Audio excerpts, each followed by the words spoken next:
Welcome to the Mana Mama podcast. Welcome to a mother's love.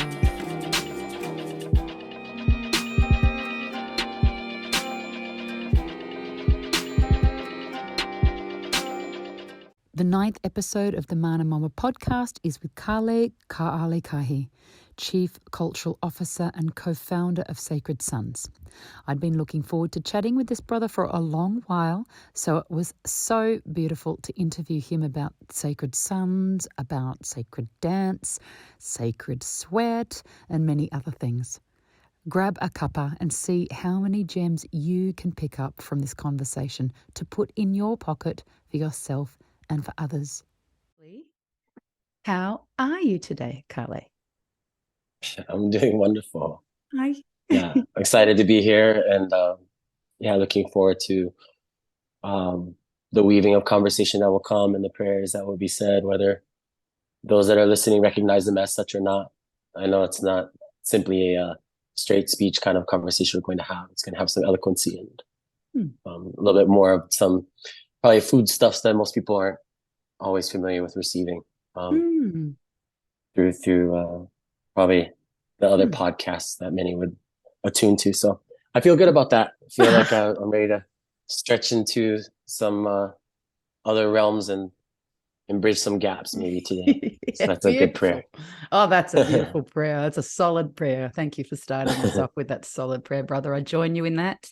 I join you in that vision of having a beautiful conversation and bringing our medicines and our hearts together for the people. And I just want to firstly commend you on all of that incredible and very noble but very human work you've been doing in Maui after the Lahaina tragedies. And I cannot even begin to imagine, what you people have been walking. Well, I can try to imagine, but I'll never understand fully, and I just, I want to say I'm so sorry. Just so sorry. And and good on you. And thank you for everything that you have been holding, which I can only imagine has been massive and still is. And how are things progressing on the ground there? How are things moving? Yeah, things have been moving quite a bit, really, really fast now. I think what I could say to the heart of it is we've had a housing crisis issue previous to the fire, and now it's gotten 100 times worse. And so many of the families have been nomadic in staying at different hotels and B&Bs and given stipends, and certain funds that have come through are only giving so much of a monthly. And some families receive more than others. So the ones that were able to leave left, and those that can stay because they're able to move with what's happening are still here. A lot of the work has been emotional, mental, spiritual health, and getting those people that can facilitate that and hold those circles and invite those spaces. It's a little difficult because the local community, they don't necessarily go there for that. They try to do it within the community itself. And that's been hard because already there's people who have overdosed, coping mechanisms, substance abuse, people still sleeping out of their cars and things like that. So a lot of violence, a lot of thievery. So that's kind of what's been happening on the west side. As far as it goes where I'm at in Southside Kihei, is people are just living day to day again, like back to normal. Okay. And so a lot of my work has been getting people back onto the land, revitalizing land and looking at nonprofit work, grant funding, even if it's through the government as well, to get money so that we can educate people in forest revitalization and also giving them new skill sets and craftsmanship so that whatever is coming next in the next few years, they have the skills able to provide. So that's where we're at right now. Thank you for that update. So you are one of the co-founders of Sacred Sons and the Chief Cultural Officer, which is a beautiful role. Wow. And I would love to know how you got started with the Sacred Sons mob. Like, what was your journey working with them? Yeah, it was very interesting because so it's kind of a long story, but I'll keep it succinct to some of the good morsels. Yeah, the tasty, the delicious ones. Um, I initially saw them on Instagram. Somebody introduced it to me, and I was like, "Oh, look at all these hippies!"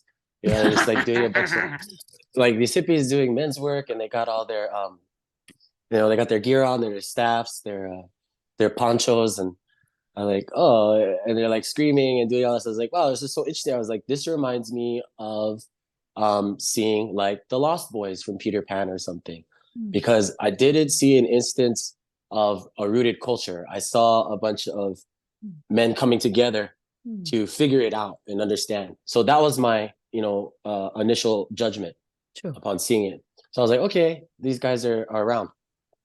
And I was already doing my thing back here at home on Maui. Had my own brotherhood, getting everybody together, and essentially hosting, you know, youth camps and then father son work and first responder things. And this was all before COVID. Mm-hmm. And then they have a man who works with Sons Youth. He's a mentor, and he does a lot of the training for other men on how to work with youth. His name is Trevor Spring. He had gotten in touch with me and had said that they were coming to Maui and that he was going to do a wild and wise event, like training. And he invited me, and I was like, oh, that'd be great. I'd love to. And then everything happened in March. And so those things got canceled. And then the founders were stuck here on Maui, country. Yeah, I know. Terrible. Shit. Terrible. How could this possibly Nightmare. happen to Send me them? home. I hate it here. Oh, it's so bad. I'm glad we could have sympathy for what had happened. But it was also for them very much like, okay, like if all the places we could be, like thankfully we're here and strong community out here, so well taken care of, right? And they were staying at a brother's house. Our country, it was a very nice place to be, and all their families were here. So thankfully they weren't separated, right? Everybody was here. So that was a blessing. And so they were having a fire gathering, and then they had told me to come. So I came, I met them, and I got to see who they are. I'm like, oh, they are just good men. They're just good men trying to understand what the world is asking of them now. And what does it mean to be a man in this society that is straying away from some inherent values and also kind of, in a way, criminalizing masculinity in certain instances. And so when I saw them, I said, oh, okay, they're actually doing something where a lot of people stopped. Even within my own community, they all stopped and they hid and they did what they were told to do. And they didn't ask questions, and they immediately went into fear. And so I did my prayers and offered them some things. And then that was the last time I saw them. And then I left because I went to go journey with my uncle.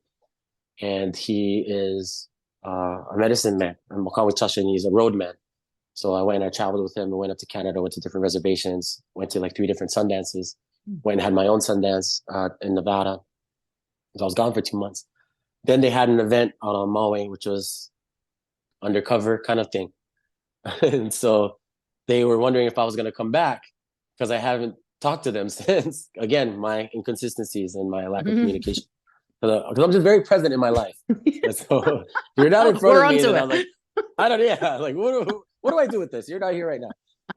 And so I came back and then experienced the medicine that Sacred Sons holds and the brotherhood that they craft together and what they're doing. And that was my first experience, really, you know, of being one, like somebody that was also facilitating that, but then also participating. And the men that were part of that were like friends that I've been with ever since, those that I've gotten closest with. And that's how I got started. And it was from there on, I just continued. Beautiful. And went to continue to the events and started to look at the framework of men's work, as we call it, and what is being asked of masculinity today. And so that's where I came in. Thank you. I love what you've shared there about, you know, the exploration, you know, the I guess the original intention, one of the original intentions is that exploration into what the world is asking of men at this time, you know, and this is a profound question, you know. What are your feelings on that? What is being asked of you?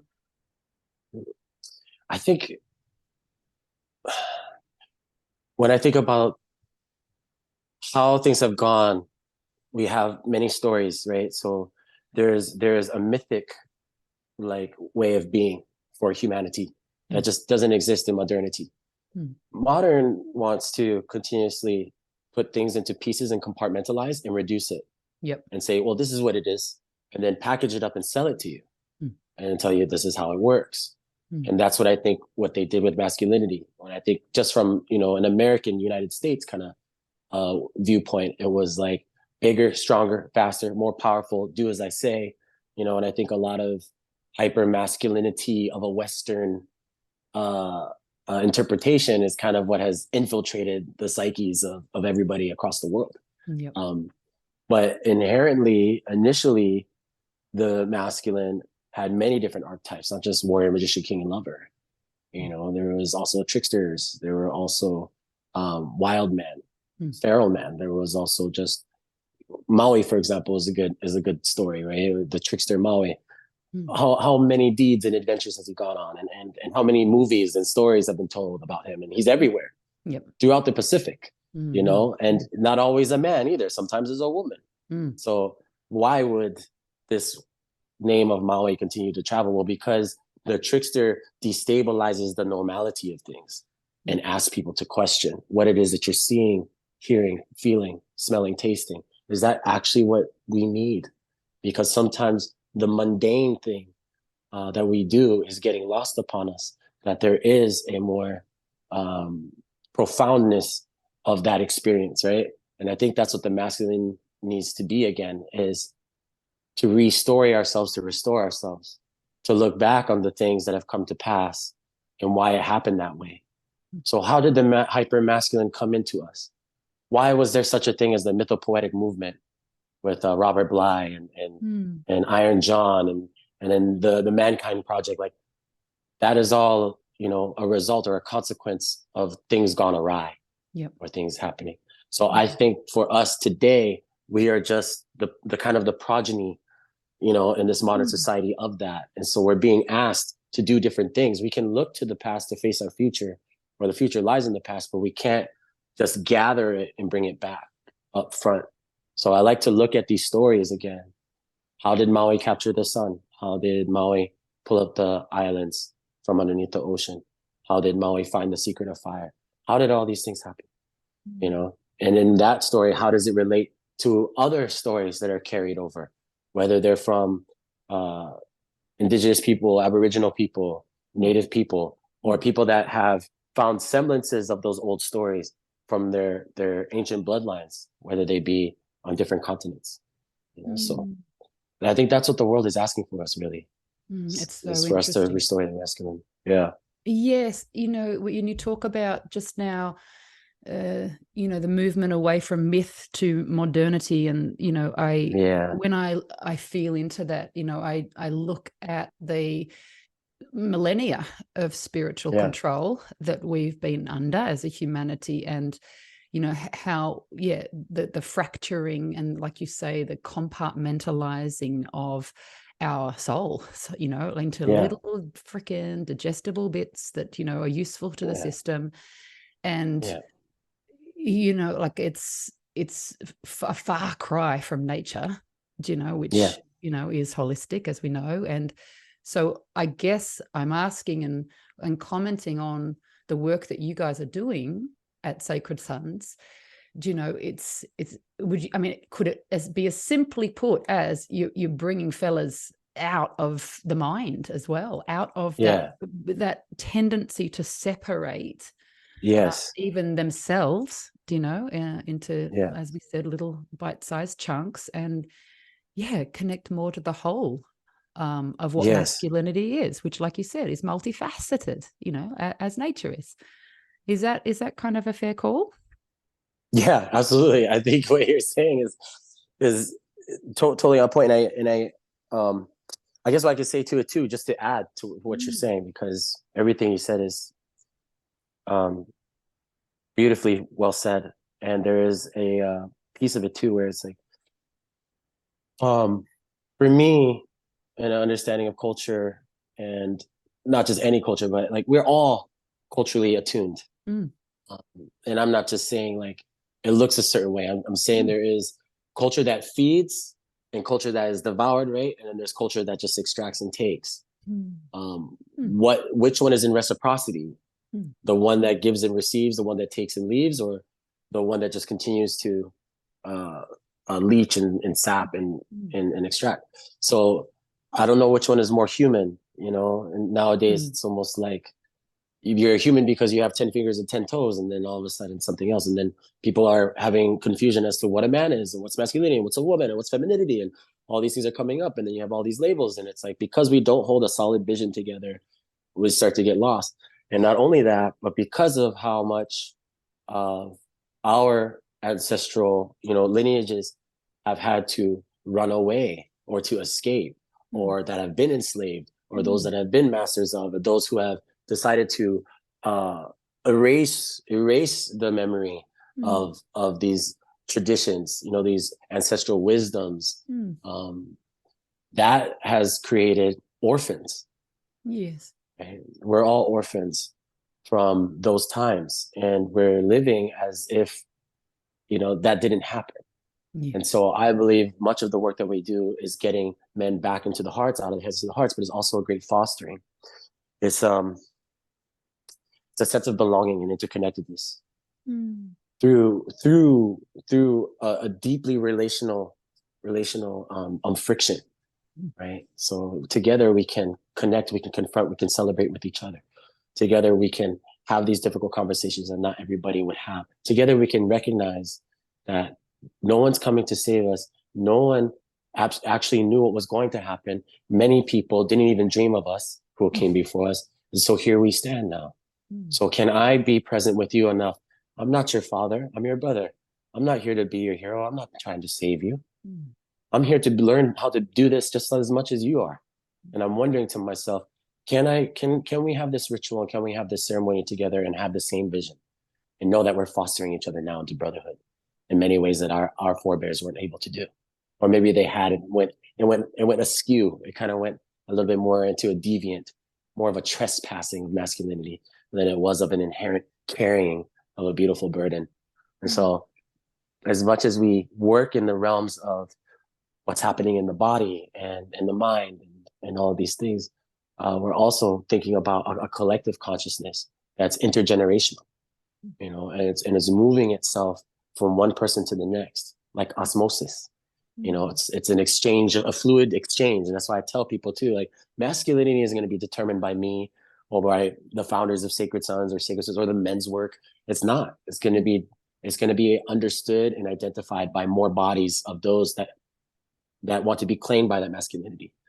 And then that larger communal voice will be heard. So I think that's kind of what we're doing. I believe that's what we're doing. I want to believe that's what we're doing. Go safer. That is very powerful. You probably said about 35,000 things in there that I would like to comment on or ask more about. Yeah. Shit. There's a lot in there. There's a lot in there, my brother.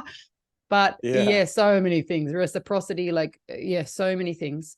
But, you know, something that sort of flashed up for me was that we all have been displaced. Like when you talked about, us all being orphans, you know, or there are many of us that are in a state of, you know, orphanage, really. You know, I really honor that we have all been displaced by the elite, all of us. Yeah. You know, and you know, it, like you say, most of us aren't aware of that. Like tracking back in ancestry, there's huge blind spots, there's huge grief spots, there's just a wanting to forget or a total ignorance. There's none of it right or wrong. But this calming together, you know, that you talk about, where we're going to work it out together. Like it is about coming together, and, you know, and we know this sounds freaking cliched, but it's the truth. Like it's our commonalities and our similarities that are going to save the day. You know, not us all being separated out. You know, it's like, fuck, we're all in this together. Do you know, it doesn't matter the color of our body's skin. We've all been displaced. Do you know, so it's us coming back and understanding the one true culture, you know, which is love. Yeah, love. It Yeah, love. really is. It's that simple. Do you know, like coming back together? And, you know, we always talk about this a lot in Mana, you know, like we're, Yeah, you know, really like we're going to figure it out and we're going to heal this planet, you know, our humanity, you know, more and more and more by coming togethers, you know, the bigger and bigger right. gatherings, the more and more of them, do you know, the Yes. more we are having experiences with people we don't know. You know, it's very well to have continual experiences people you do know, but that's Yeah, not where we meet our edges. Hey, that's not where we, you know, we learn about our boundaries and confronts and, you know, our blind spots. It's in continuing to gather with people we don't know. yeah. Yeah, so I see, Exactly. you know, I see that I just feel that, I guess, through a lot of the photos I see of the gatherings that you guys Yeah, are doing. I sense, you know, a lot in people, and, you know, I'm just watching yeah. these souls. I'm like, oh man, look at these beautiful. I wonder how, you know, there's just so much going on, like you said, via osmosis, like just Yeah, the natural weaving that happens when we come together. It's so cool. exactly. Yeah, I fostering that sense of belonging and interconnectedness that surpasses like temporal boundaries, you know, kind of like that. Yes. Yes, and it's actually like incredibly joyous. Do you know, like Yeah, we love that part, you know, and I am sort of a big believer that what the world needs now is happy people, you know, like more than anything else. yeah, Do you know, like we absolutely. need more happy people, you know, like there's a lot of upset on the planet, and rightly so. There's of course a big place for it. And saying that, I want to ask you a question. I've Yeah, heard somewhere along the line that you have a name, or maybe it is yeah, the name that you have now, that means first to weep, first yeah, to cry. yeah, Is that yeah, correct? yeah, yeah. That's Yeah. correct. Tell Yeah, me about that. yeah, yeah. I'm happy to share that one. Yeah, Mm. it's interesting because you know, when I think of our names, and you know, I've had really good teachers and they've helped me, and a lot of things that I'm gonna bring up to came from like men like Stephen Jackson and Martin Prechtel and Mm. John O'Donohue, and Mm. just kind of learned with them in person and also vicariously through other people, and also in some of the material that they were able to put out into the world. So I'm so grateful for them. Mm. So when it comes to this deeper understanding of like cultural dynamism, right, and like how these dynamics of culture actually play themselves out, and what is it like to have a foundation of cultural understanding that seamlessly merges past, present, and future, that things aren't linear anymore. Mm. And so our names are beautiful time signatures of our existence. They kind of, you know, depending on who your family is, more than likely you received a name that was somebody else's name previous to you.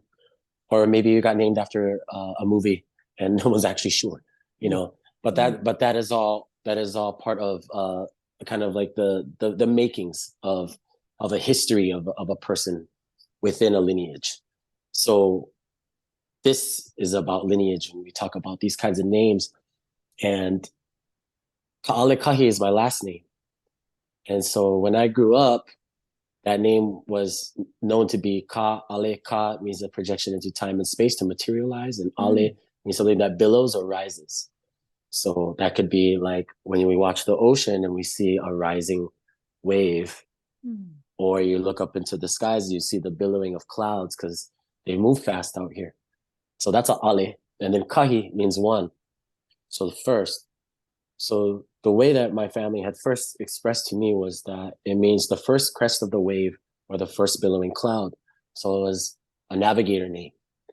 When you when we understand ourselves as human beings, like truly in tune with nature, not just that we are nature, so therefore we claim it. It's like no, we have to do the harder work to be in tune with that, to Yeah. know these different elements. Then we start to track and we become pattern.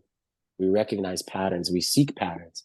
We understand patterns, just like we see the stripes of a zebra, or you know the different plates of a turtle shell.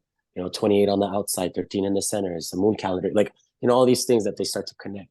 So when I started to explore my name and understand where my family came from, my grandparents, my grandfather, for example, his dad, my great grandfather, was passed on to learn carpentry, and a specific kind of carpentry too, which was to make caskets.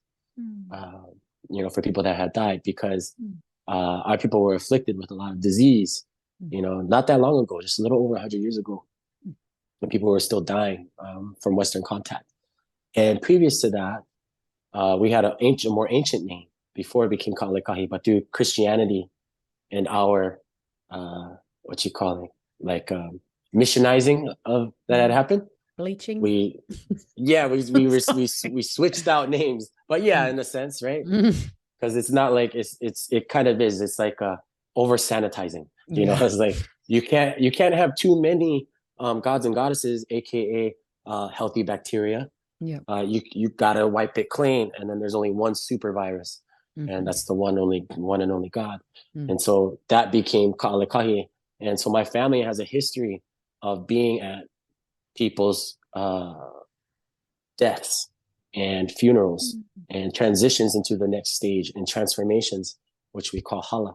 So Ka'ale means a welling up, and the Kahi means one.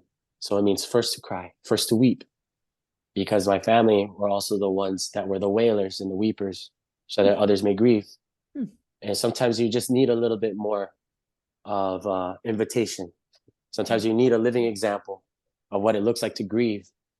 Like, not just like cry a little bit, but really let it go so much that you look bad after. A lot of people don't want to look bad. They want to keep everything nice and neat and make sure the suit doesn't get dirty, but death is a dirty affair, and weeping and crying is part of the beauty.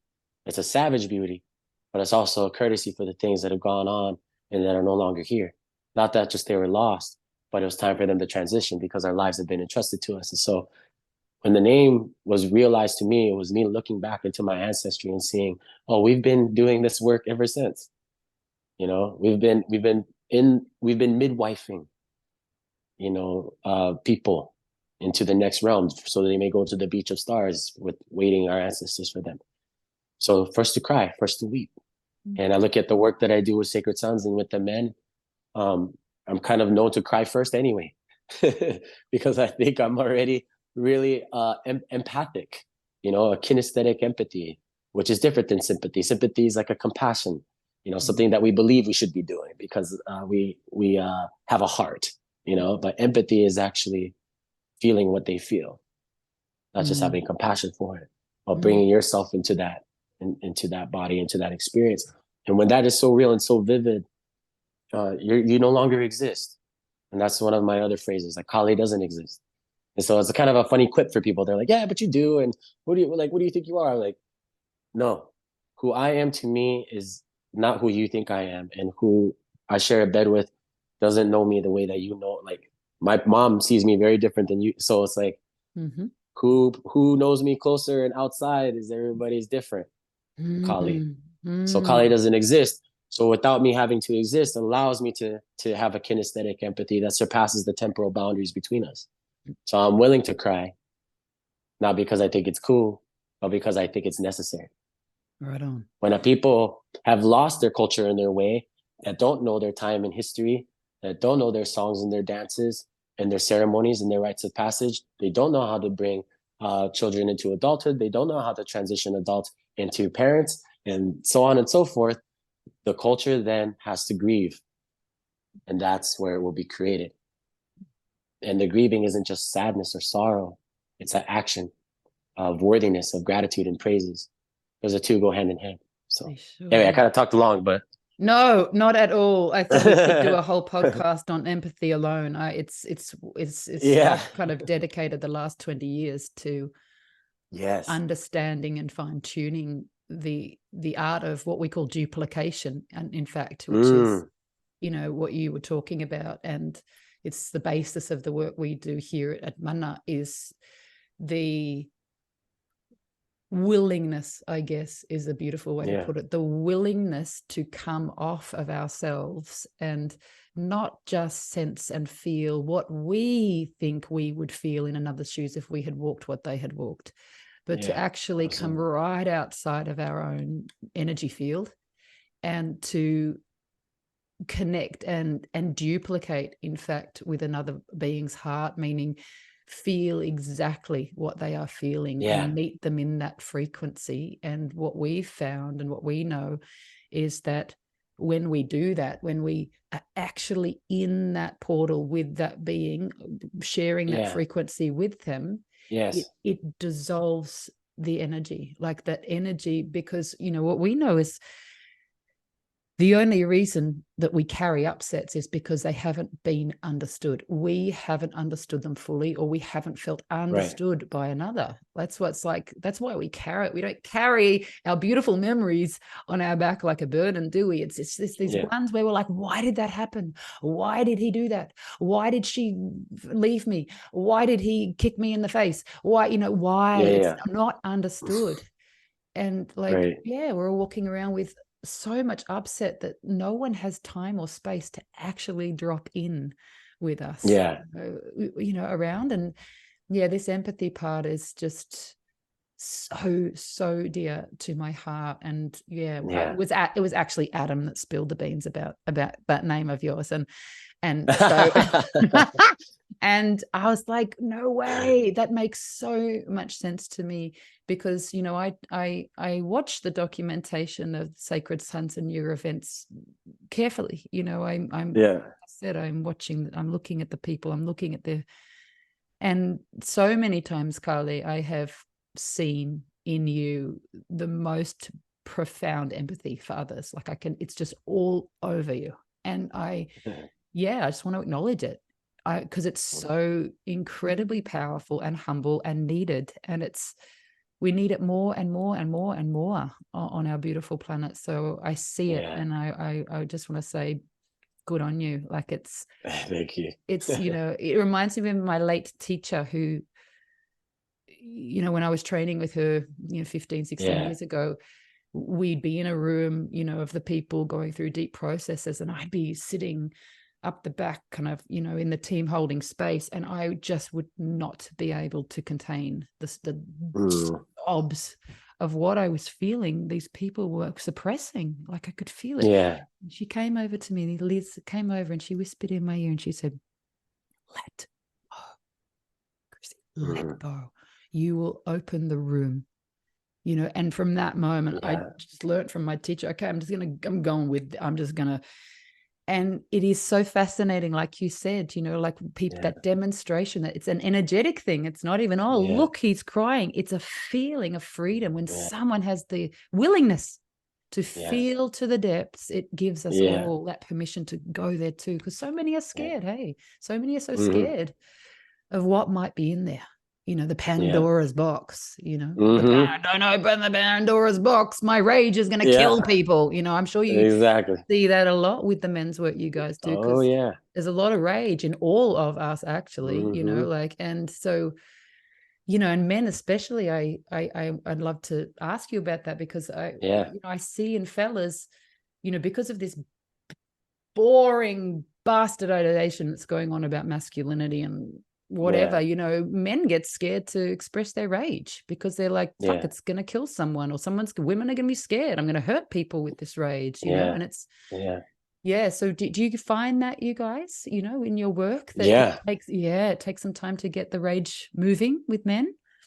Yeah, absolutely. I think, everything that you said about, the expression happening and it being energetic and then being in that field, it's like, it's like, that's what we need to do, because we have the audacity, you know, because we have that willingness, you know, we have an understanding that it's so concerning because we are alive, that it is a risk. So if we keep avoiding the risk, now we're just leading ourselves to suppression and oppression, because there is no expression. So rather than avoid the risk, let's go all in. Let's throw it all in there. And so when we meet with each other, that's the permission that we give to them. A lot of the times the question is asked when we meet them, it's ceremoniously done. You know, we smudge them off, we bring them over a bridge, we have them take a walk, they come to greet us. Some of the things that we like to ask them is like, are you willing to have us take you to your edges this weekend? And yes, so we get the consent first. Always consensual with the work that we do. Yes. Is always making sure that if we have the agreement and the pact is there, and we're on the same page, now we're allowing spirit to come through for magic to happen. But if not everybody is on the same page, then the distortion of the shared reality from different individuals who haven't agreed to it can cause disruption. So when it comes to rage, that is way more accessible for men to attain because they've been holding it for so long. So it's already there at the surface. But what they have more of difficulty to do is cry. So one of the powerful things that we engage with is toggling. So maybe we'll put them through an experience of a primal recalibration where they go into the middle of the circle where they can express whatever is alive for them. It doesn't have to be rage. It could be anything. Some men will, just have a movement and a breathing. Some men will just kind of throw their hands up and be like, I don't know. The majority of them, however, will scream and they will yell and they will pound the earth and they will stomp their feet and they will rage out in front of the person because that is so readily accessible. But one of the things that's so beautiful about that is that it's a tensioning, right? It's a bubbling up. It's like the force of the volcano is just ready and it goes boom and it launches. And once it's there, it starts to slide down the slopes and it starts to get where? To the ocean. It heads straight to the ocean. And that's when the tears start to fall. That's when they can cry. It's that release, that quiver, and then it goes. Yes, that's right. It seems, we see that also, that anger and rage are always capping, sitting right on the top, like a little resistance barrier, actually. It's like, like you said, that's easy to access, that like a little cap to the real upset and the grief underneath, it's. So when we feel the anger, it's like, okay, let's go. But what's underneath that? Like that's where we're aiming to get to. And so that way, like there's different ways of approaching, right, through the work. I'm sure you have a lot of modalities as well, to attune it.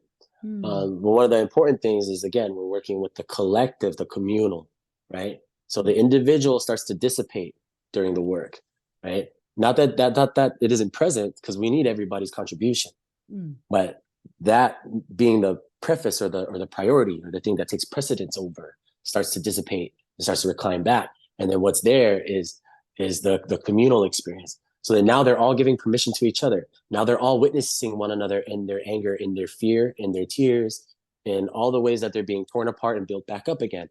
So it's not so much about me. I'm just there to, once again, be a living example and a mouthpiece for whatever spirit is asking for.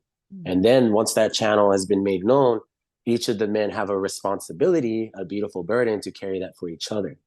They're not doing it, right, to feel better. They're actually doing it because they chose to step into the ceremony of their life and they know it hurts. And living a life of comfort and modernity and convenience and access and mobility doesn't help a person sharpen into their intuition. It doesn't help them sharpen into their emotional intelligence. It kind of dulls them out because they're not able to really feel that friction. So it's like you said, with the capping, there's that. It's like, great, thank you. And let it ride. Like, take the wave now. Like, we had the explosion, we had the big eruption, beautiful, because we need that too. And ride the waves now. So the emotional waves that come. Can we, as facilitators in that space, especially when it comes to the men's work, continue to guide them while that's happening, walk beside them, and then also push them off and let them coast on their own? And so then that way we build brotherhood. We're not working with guru complexes or masterminds, thank God, or like thought leaders, or some shit, like, I love it. That's all great. That's wonderful. It can help, but that's not what we're aiming to do, because we've already seen that. Not that egos aren't important, because that's not what I'm saying. I'm not trying to transcend nothing. I'm just trying to go deeper into what we have together. Our bodies, collective bodies, and then that kind of energetic exchange. So whatever is created, we know that we are each part of the larger body of the Gaia, or Papa Hanamoku, or however the names are being said, right? Pachamama, as people were called to, is like, she has a sweeping hand, right? And that hand can also turn into a fist. That hand can also say when to yield or stop. That hand can also give a good caress, like, a good wipe the tears off. If that's what we're able to do together as men, then the world will change. Ari. That's what I think. Yeah, that's what I want to know. I have to let my dog in. Hold on one second. Yes, Jupiter. Yes, it's interesting, when you said we're not, you are not trying to transcend anything, and I No. so relate to that. It's like, no, we see it a lot in the new age, movements, hey, where it's like, let's escape and get higher and out of it, more and more out of our bodies. And it reminds me of one of the Andean cosmological principles that one of my teachers over there teaches us about, which is called Pinkanki in Quechua. Pinkanki is, the mastering of what we have already. It's like, let's know our hearts. Let's really understand our hearts. Let's really understand our minds. Let's really understand our bodies before we need to go and master anything else. There's enough.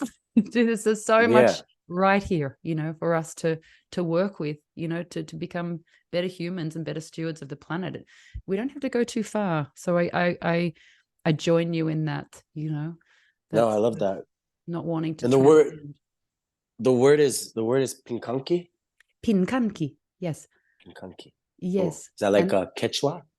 Yes, that's Quechua, and that is one of the it's one of the teachings of a lot of the masters in the Andes, but that one is beautiful. My teacher Cucho. So Cucho is the guardian Paco, or medicine man, of Machu Picchu Mountain. He's wow. He's a boss.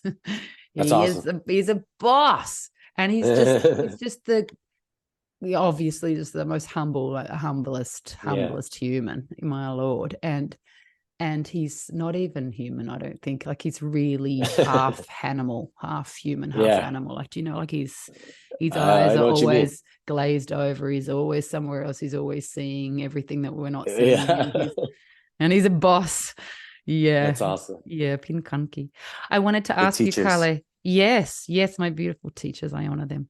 I want to ask you about dancing as well, because that's on your little bio there on the Sacred Sons website, and I want to ask you about it because I'm passionate about dance as well, but not sort of dancing on the dance floor, just really embodied spiritual prayer through the movement of our body. And I did see one little video that someone put up there on the Sacred Sons thingy, that you had a blindfold on and you were moving and dancing and praying. And, obviously the movements are coming from your lineages. And I'd like to ask you about them, because one of my most incredible experiences in my journey was going up to, so there's high up in the Andes, 5,000 plus meters above sea level, there is a spiritual festival that happens every year. And it's basically, the origins of the festival are that a boy came from the Pleiades and came down and taught a local shepherd boy how to dance.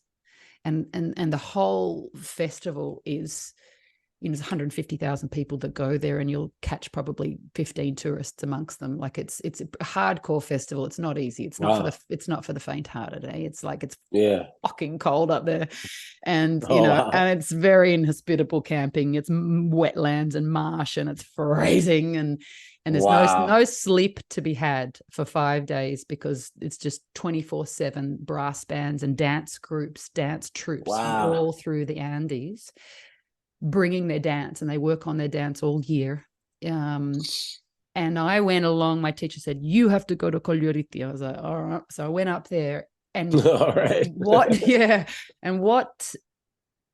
moved me more than anything else was the individual movements in the men's dance groups. I don't know why, but way more than the women's groups.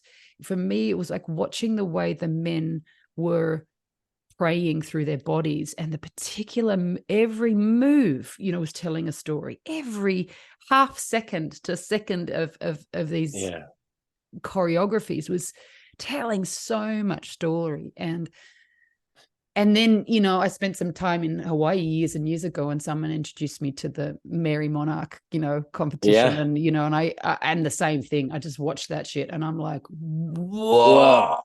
whoa, whoa, there's so much. It's like, pause, just let me digest what you just did. You know, what is in that? Yeah, I want to know. yeah. What are the stories? What sea waves are you singing to us through those?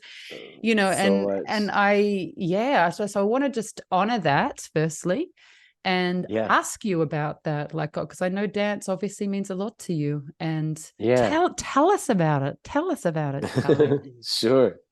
Yeah. So, um, there is a way that I think, okay, so like embodiment. Yeah. So I think we talk a lot about embodiment in modern society quite a bit, of like how to be embodied, embodiment, and what that means. And we talk about being so in our body, that I almost think that the soul kind of runs away from it. Like, you know, like not the soul necessarily, but like the mind, because it's encapsulating it so much, the Mm. body actually isn't able to be embodied because we're so talking about it. And I Yes. think there's, yeah, because the cultures that I'm a part of, you know, that I've been involved myself in, same with like how you have chosen, you know, to lead yourself towards more Andean, you know, lineages as well. Um, they don't talk about embodiment. They talk more about rhythmic syncopation of alchemizing ourselves into a trance-like state Mm-hmm. that then brings about some form of communication that wouldn't have been attained if the mind was there to speak about it and to like eat upon it. So it's the thing about mystery, and I like to use this quote a lot, is like as soon as you start talking about great mystery, you end up chewing your tongue because there's nothing there to speak about. So when we talk about dance, it's almost like a similar thing. Like the interpretation can come based upon what, you know, outside looking in would be for a person. And as long as it's communicated in a way that there is a profound sense of being from that connection, that kinesthetic empathy, once again, then it's fulfilling its role, I believe, because the person that is perceiving what that dance is it acclimate them towards another realm of existence or reality that wouldn't have been attained otherwise. Mm. Good, because it's like when it comes to hula, for example, there's, you know, thousands and thousands of years of hula, and how it has changed and adapted, and the genealogies that come from hula, and the kumu, the sources of those knowledge, and the halaus. Each halau is different, and then Mary Monarch, you know, like how long that's been around. So if people are interested in that, you can Google that. But what I can talk about is the rhythmic syncopation of the alchemy of the heart, mind, body, and spirit, and the soul of the person. So when I dance hula, the way that I had learned, is it a kuhi, or like a gesture? Everything has a certain gesture, and you're gesturing towards the unknown. The song might be a known thing. We might be saying these words in a poetic prose and phrase, a refrain, as maybe be said. And the Hawaiian language is a contextual, it's a living language. So direct translation in a dictionary meaning isn't always the most appropriate way. It gives a little bit of an understanding. So, like, for example, with mana, right? Like the mana movement, supernatural power. It also means authority. It means faith. It can mean the animation of life, the anima, right? It can also mean mana. You know, I mean, there's other meanings too. Like mana is also means like a cross piece, something within a boat. It can also mean a hook that's specific to catching eels. You know, so it's like, what is the meaning in that? But then there's also mana, which means to chew up food as well and to feed to baby, because they're not ready yet, right? They're not ready to have solid food. So you have to chew it up. So dance is like that. So rather than speaking about embodiment, teach the children to dance. Teach them the songs and the dances of the stars, so that is now imprinted and embodied in them. And they don't have to talk about it so much because they know it. Put together a song of the moon phases and make the hand gestures of what that all means, so that they have a way of being with it, so that it's inside of them and it's imprinted like a fingerprint. So that's what dance has done for me. I know moon phases because of songs and chants. I know star houses because of songs and chants. I know 12 to 15-minute long chants and dances that are talking about genealogies because of dance. And then there is a creation and innovation outside of all of that that is just purely an expression of being who I am in the moment that I'm in. And what kind of communication am I trying to have? You know, that my attempt graciously, you know, to speak to these other worldly powers outside of my, you know, humanness to encapsulate, and hoping that they can see me, you know, like me, just this little speck of sand, you know, in the grand beach of design, and having these waves lap over me. Can you still see me? Am I real to you? And that's like part of the dance as well for me. And that's just hula. We haven't talked about Sundance or anything else. Yeah. So we got so much more. You know, we talk about migration patterns, you know, of different animals, and different songs that were sung for certain fish, you know, and the beats. And then also like how to make bark cloth and the songs that are sung there. And when you harvest certain plants, what you sing for the, you know, it's just it's never planting and harvesting and sunrise to sunset. It's just, you'd be amazed we get any work done with the amount of songs and chants and things going on during the day. Those damn dancers, they're at it again. What are they doing? This doesn't meet the quota. Oh, I miss it. I miss it. My soul misses it. I miss that. You know, like, fuck, we need more of that. You know, I love to dance, you know, and when I'm with Apu Wachuma, when I work with that great medicine, you know, high up in the mountains and the wind is just, I love to pray. We dance in those moments, especially. And I've often thought like it's time to create more dances, new dances. Do you know, like what's stopping us, you know, creating new songs, new prayers right now that I hand down to my daughter, and that, you know, like you know, it's kind of, why can't we look to the future and create more, carry, you know, of course, through those ancient dances and songs and prayers that you are, you know, a carrier of, and all over the world we still have strong lines and lineages, but you know, they got created at some point. You know, that someone started these at some point back then, so why can't we keep doing that now? Do you know, we everything ancient everything ancient was once new. Yes. You know, and so for me it's like that, like how you're saying, you know, the missing it, the longing for it, that kind of, I guess what you would call like a in a prayer in itself, but it's also a kind of like it's like a trigger point, right?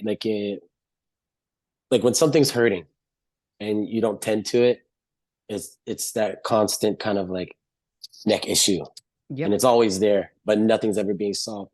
But then all of a sudden you apply the pressure, or you move the fascia, or you hydrate more, or you sleep in a different place and the dreams come more vivid, like, and then all of a sudden the neck pain is gone, right? And now you can move freely, and now you can dance. That to me is what you're speaking of, is like the cultural innovation that is needed from our people, is that we need to get past the ideas that only certain people have it, and only certain people are supposed to do it because they've been around longer. It's like, no, the thing is that certain cultural carriers are here to remind us of the inherency, the inheritance that we have as human beings, which is to create, to be in the creation. And that creation expands so far. We don't even have to go to the universe for any of this. We have it all right here. We don't have to talk about universal anything. Not that I have anything against the universe. I'm just saying there's not more tell the than universe that. There's more than enough here, and anything else outside of that takes us away from what we need to do here. That's right. Yeah, I'm telling you, that's the one. So the cultural innovation continues, right? Once we start to belong, I can imagine to our homes.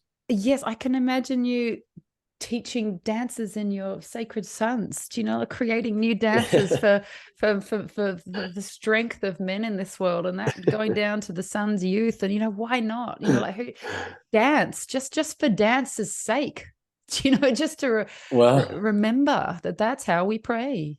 You know, we That's how pray we that pray. way. It's not how we get off on the weekends, or we you know, this is, oh, Yeah. I don't dance. You know, so many Yeah. things are like, shut up. You know, I I don't know. dance. I don't dance. Like, oh, we don't breathe. Like, what are you talking I about? know. It's like, Yeah. does the wind move? Humans Yeah. dance. You know, like, Yeah. you know, it's like we've forgotten this. You know, and I just, oh, it's Totally.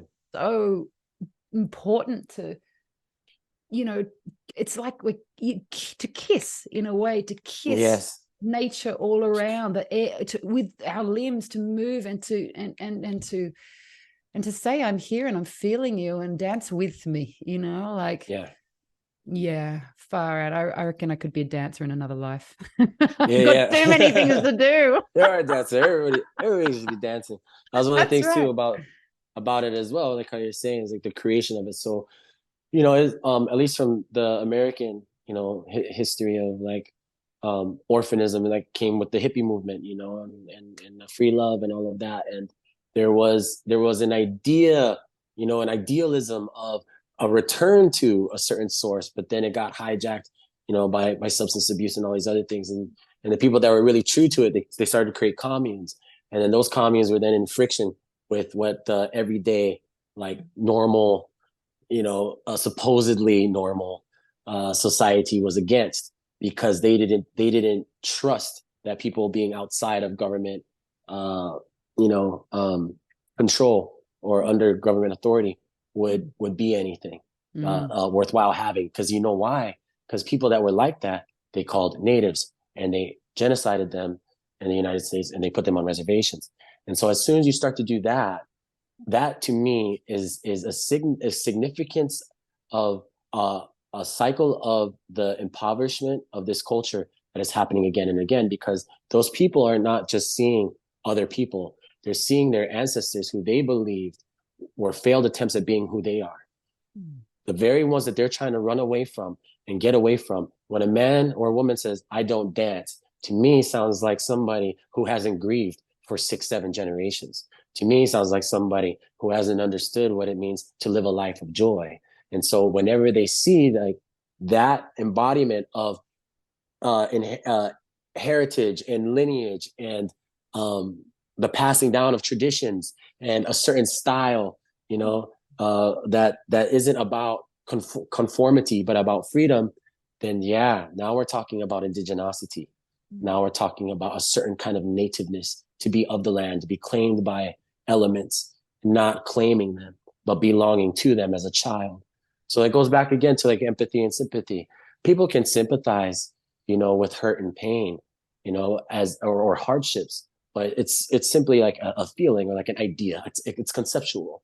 But then to actually empathize with something, right? Like how we were saying, to really bring ourselves into that body and to feel all of it, and not just taking the cream off the top or just receiving the gold, but that you'll be cracked and broken by the style of your choice, to empathize. And that empathy of that belonging is something different.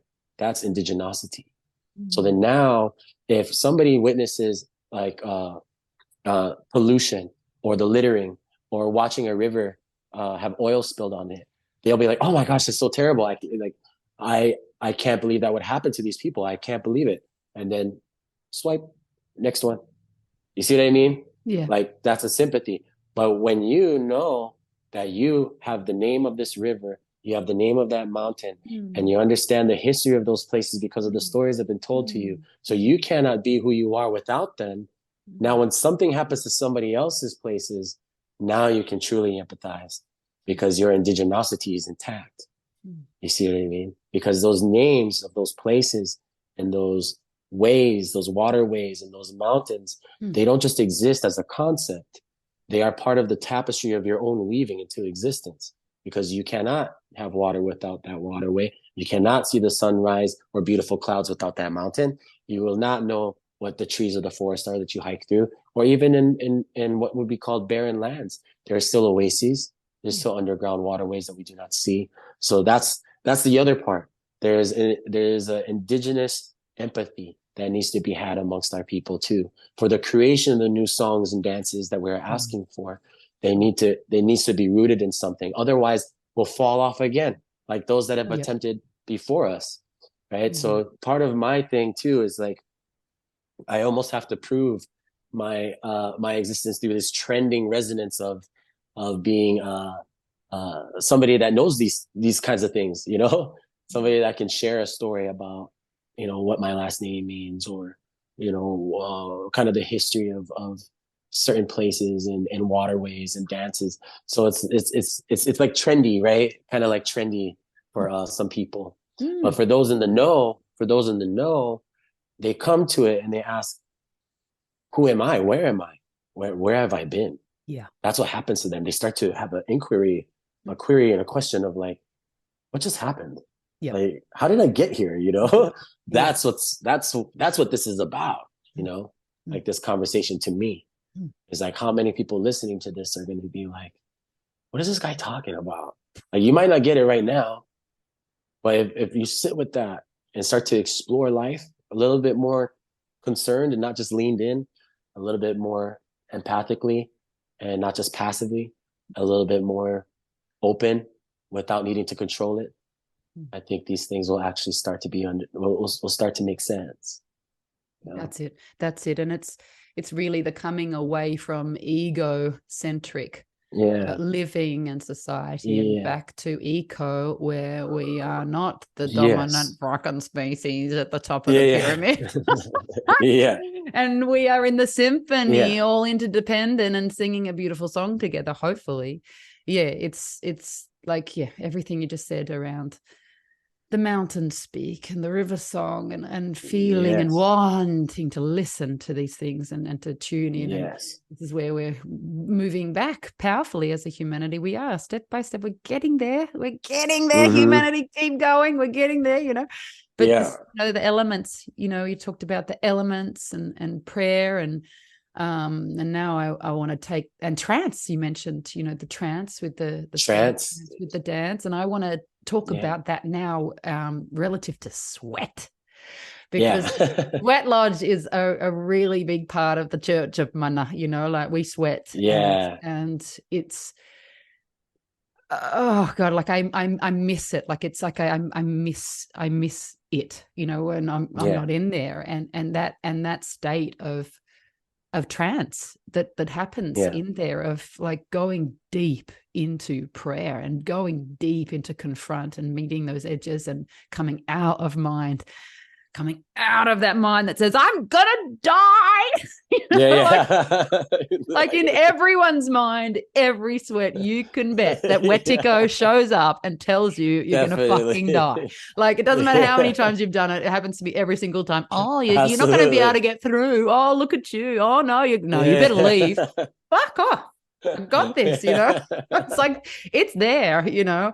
And I see it, you know, like we see Sweat Lodge. I see the results of people with just one sweat, with just their first sweat. I can actually see that a fair chunk of the negative mind has actually gone forever. Like, I see that's what happens with sweat especially when you sweat, you know, regularly. The mind, that negative mind, that, you know, entity in the mind just really, really starts to shut the fuck up.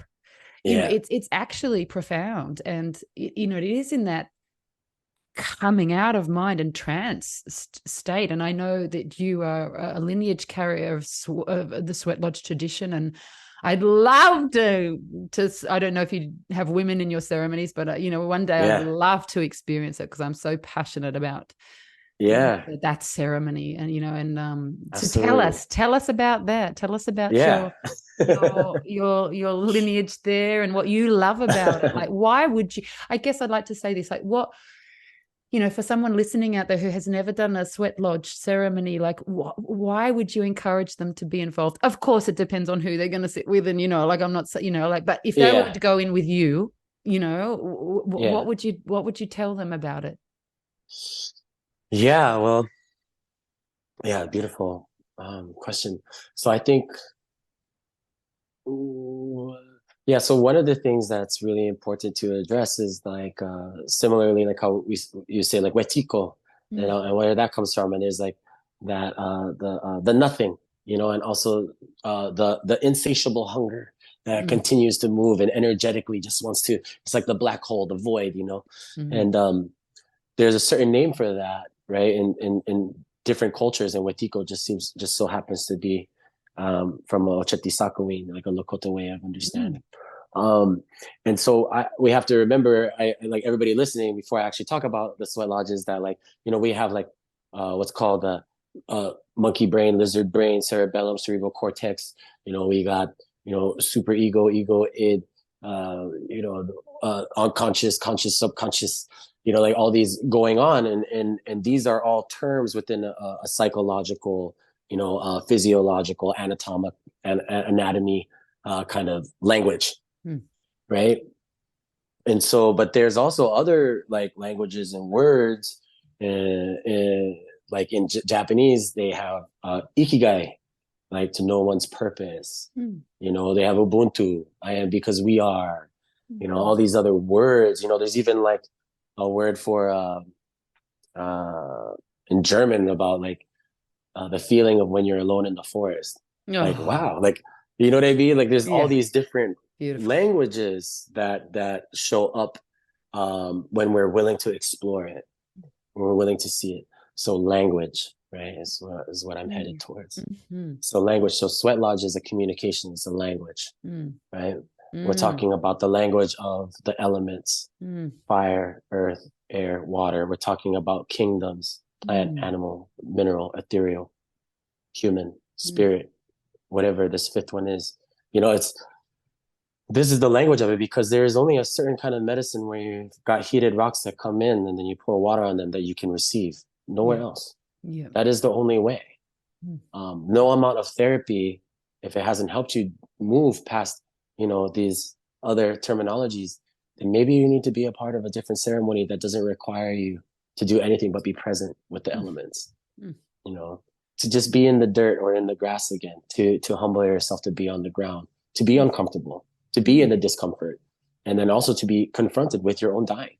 You know, a lot of the reason as to what is happening in our society is because we live in a death phobic society. Everybody is afraid to die. We're obsessed with youth as if that's the only thing that's important. You know, I'm not saying, you know, youth is a bad thing to want or desire, but to worship, it's like, we're kind of moving ourselves outside of what's needed, because when we talk about the communication and the language of the sweat lodge, that is ancestors speaking again throughout the timelines. Sweat lodge wasn't designated to only a certain kind of people or one type of people. All of our ancestors across the world had some form of sweat, of sweating, of being in communication with those elements, earth, fire, wind, and water. It's poetry, right? It's not theatrics. It's, again, there is a way that we communicate, especially with English, that is a transference of information. So many people can look at the lodge and be like, oh, that's a technology. It's a cultural technology. And in some ways, yes, I could agree. But in other ways, we have to understand that culture isn't transferable as a technology. Culture is a living body. And like as all organisms do, they live and die. So when we look at sweat lodge as a ceremony that has lasted throughout the eons and the wa, you know, of epochs in time, this one has lasted for all this time. So that's how we know that the culture that breeds something so unique and beautiful as that, no matter where it's come from, and it speaks many languages and it adapts and it's resilient. That's how we know we're on the right track.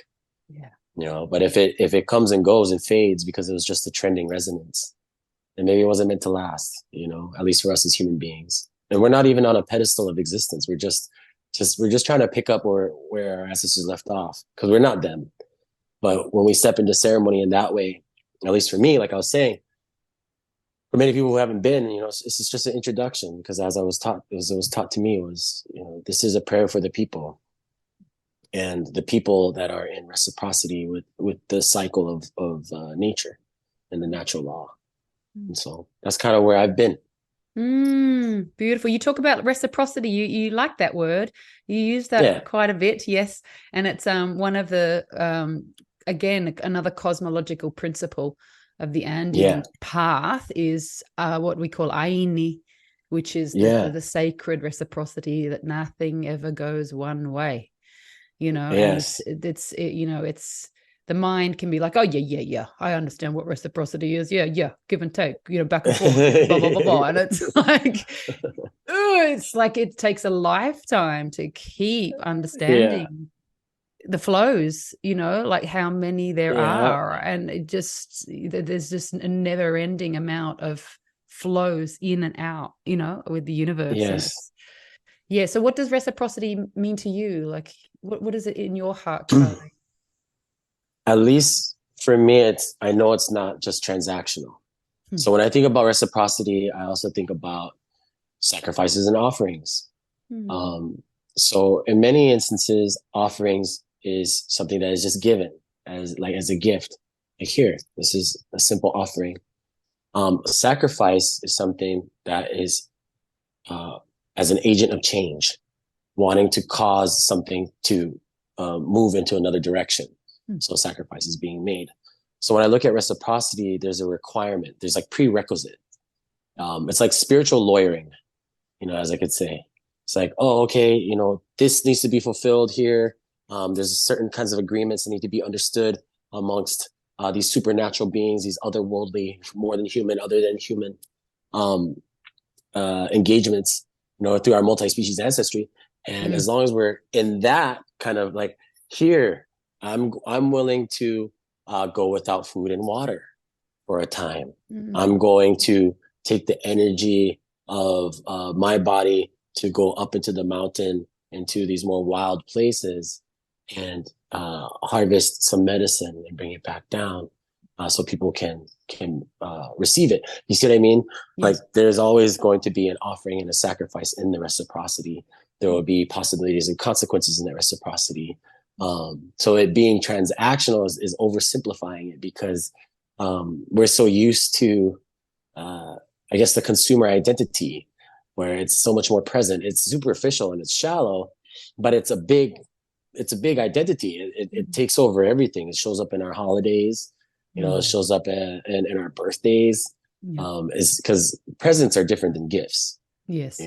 Sometimes, like, the way that I've seen it is, with the reciprocity is, if you give a gift, be sure that it's something that you can't part with, if it's truly that meaningful of a gift. And not only is it being given, but don't expect the person that you give it to have it for the rest of their life. Yeah. It's theirs. You gave it. They're meant to pass it on. And so your role is to be sure that it keeps going, so that eventually around the way, it comes around the corner, unbeknownst to you, because your mind can't fathom it. There's too many decisions being made by all these different timelines that are embodied by all these different people. And then all of a sudden you're meeting someone's grandson, or granddaughter, who you had given a gift, 20 years ago. And here the gift has come back live in the flesh, in the glistening bright eyes of a younger generation, whose, hands are clenched, wondering what happened, and I'm just like, well, you're here, aren't you? Well, thank you. The gift has been given back, so thank you. That kind of thing. That's reciprocity to me. How, with that in mind, like, how do you see that the work that Sacred Sons are doing is giving back? Do like, obviously men are receiving so much there for their own, individual strengthening, healing, empowering, and that of their families and communities. And how do you see that giving back? Like, what's the reciprocity of what's happening at Sacred Sons? Yeah, so for the time that I've been around, it's only been like a little over 3 years. The organization has been around for over 5.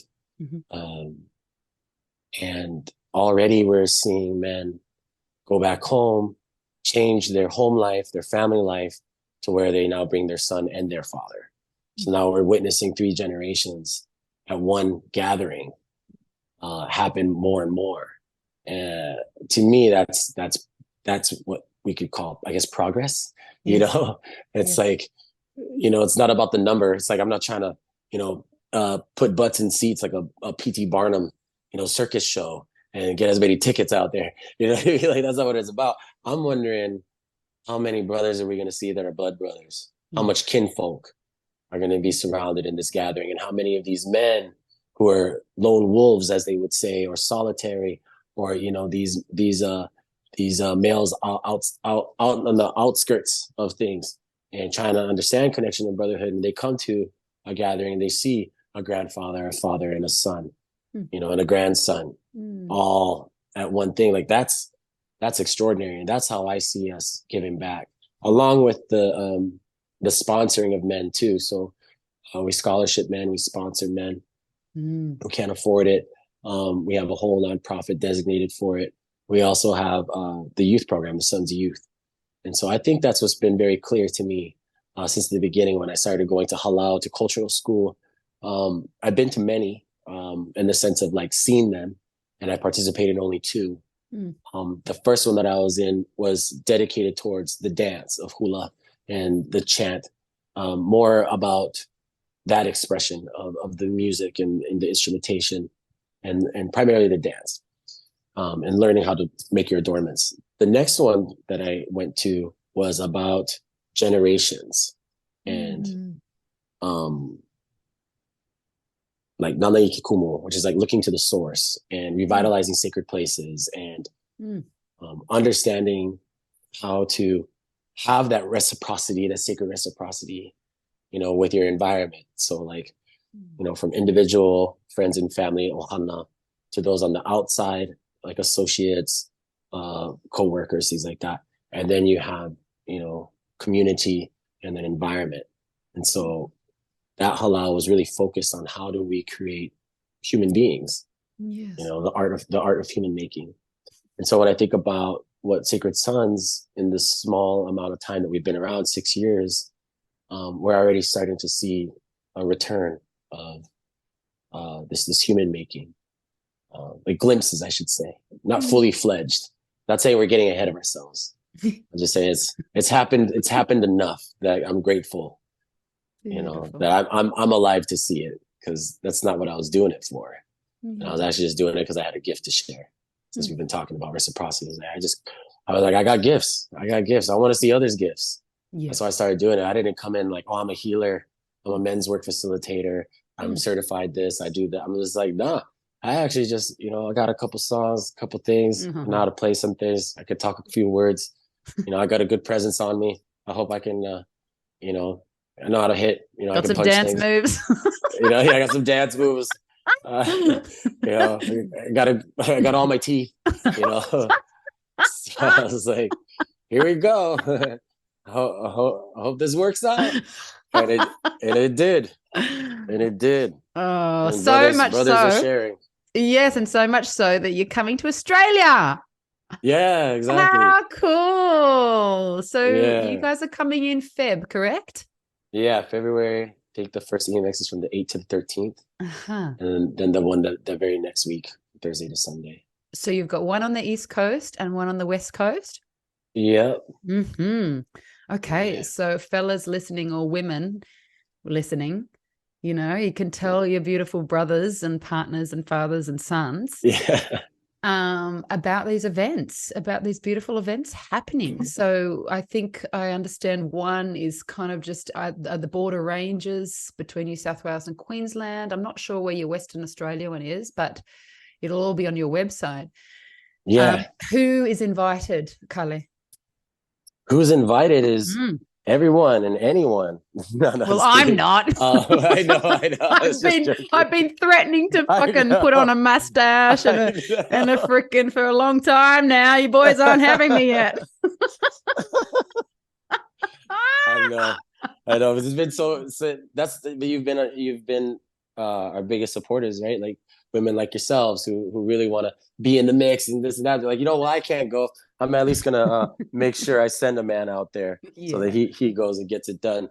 And so that's been our biggest supporters is the women, the feminine that have seen, their own members of their family or their partners and asking to call them in. So we're looking for, brothers, sons, fathers, and grandfathers. Yep.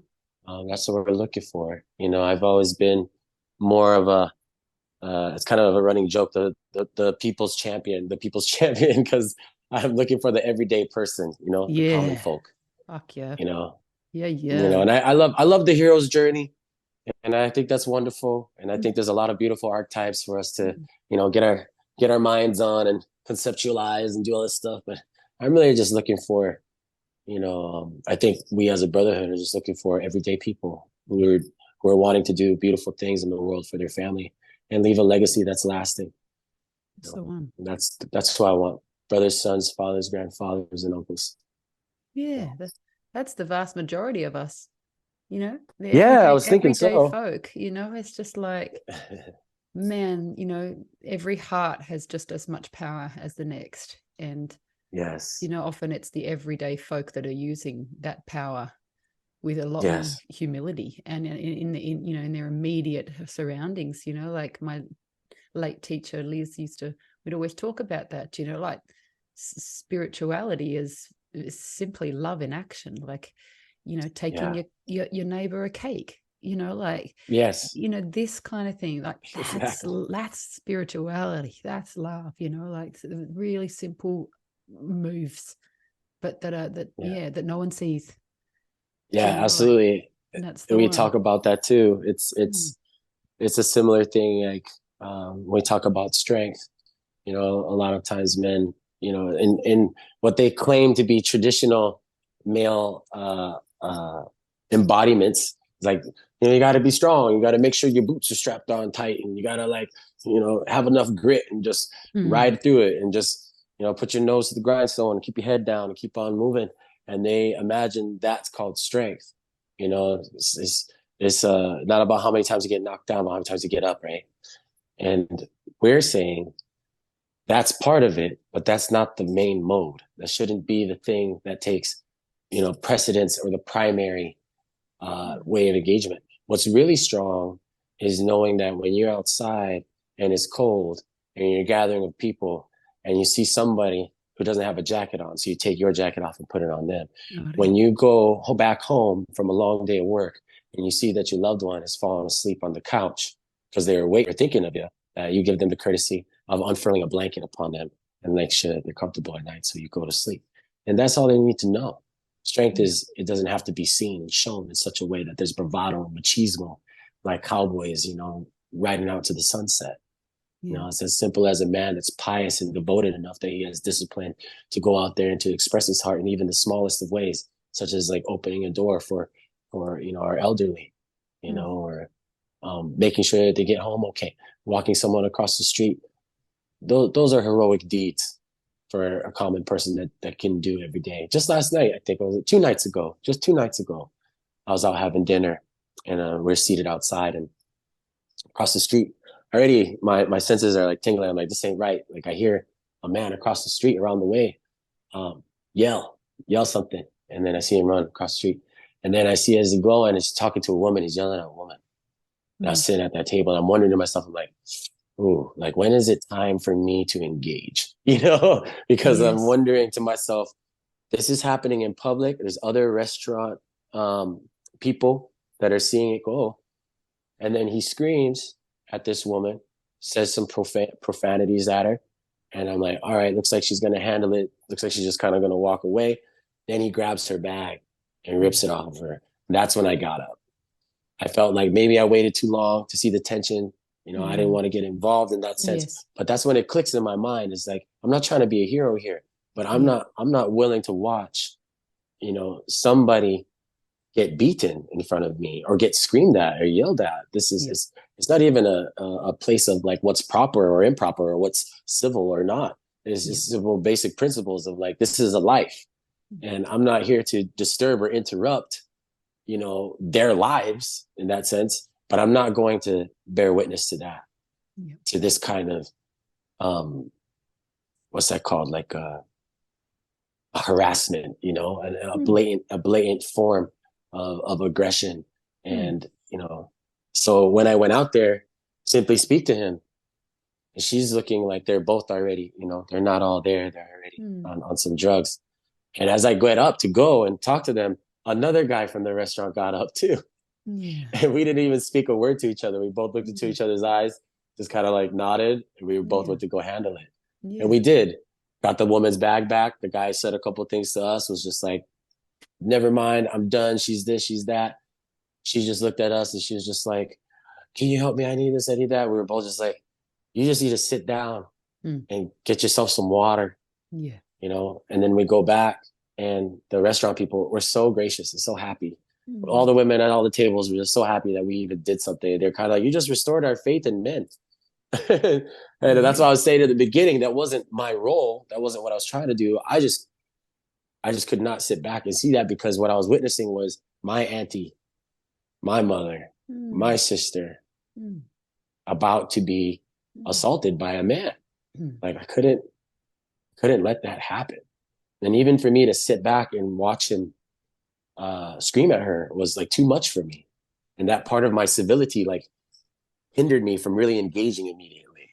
So there's a part of that wild man, that feral man, that needs to come online too. To like, you know what? Fuck the rules.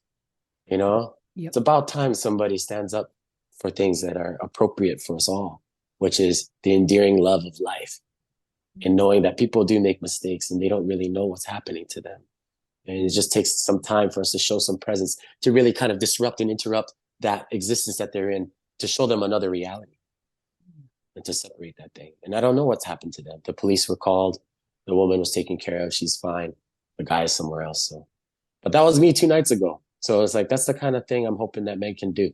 Yes. You know, safely. I'm not saying go out there and be, what you call that? Batman or something. You know, vigilantes. Like, we don't even, there'll be a vigilante.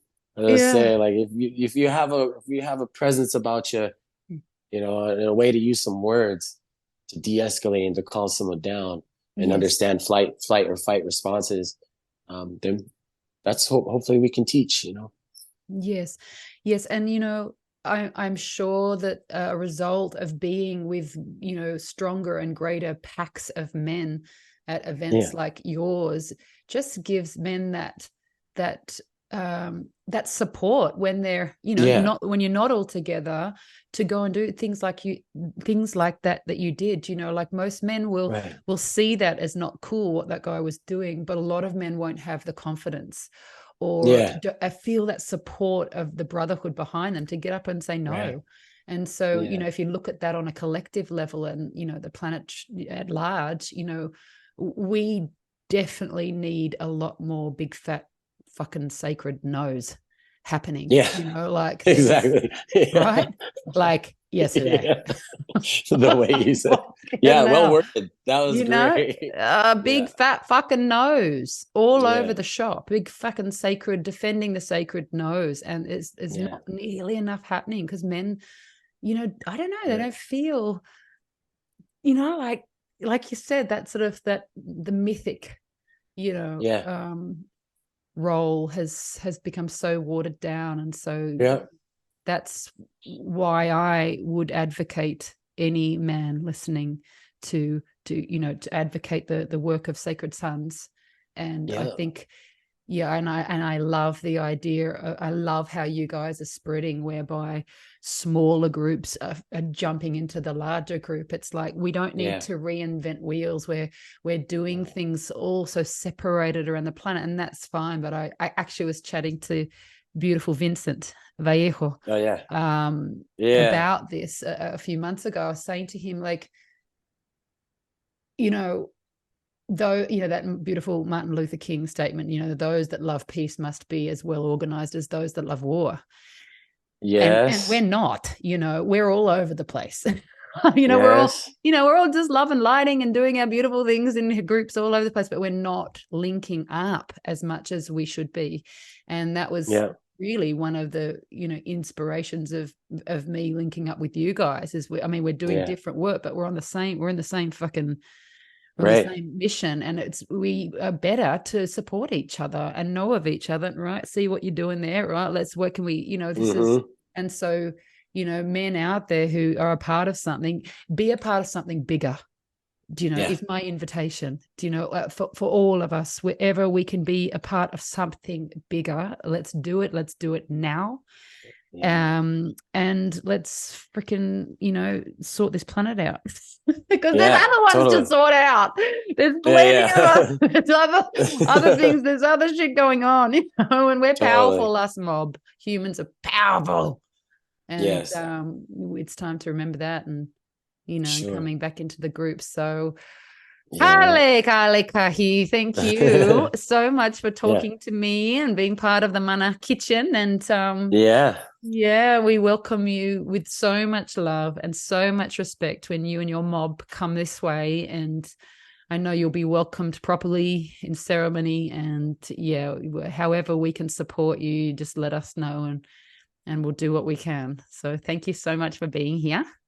Yeah. Thank you so much. Mahalo. Yeah. And yeah, thank you for the kind words, the good conversation, and the prayers that we sent up, and also yeah, it's good things to ponder, good things to integrate, and for the invitation for everybody as well as listen. If you're irritated by every rub, how will you ever get polished? And that's a good it's a good Rumi quote. So I hope that I get to meet many of you in the coming months. So prayers up. May our ancestors continue to guide us and reveal themselves to us. Much love, brother. Much love. Aloha.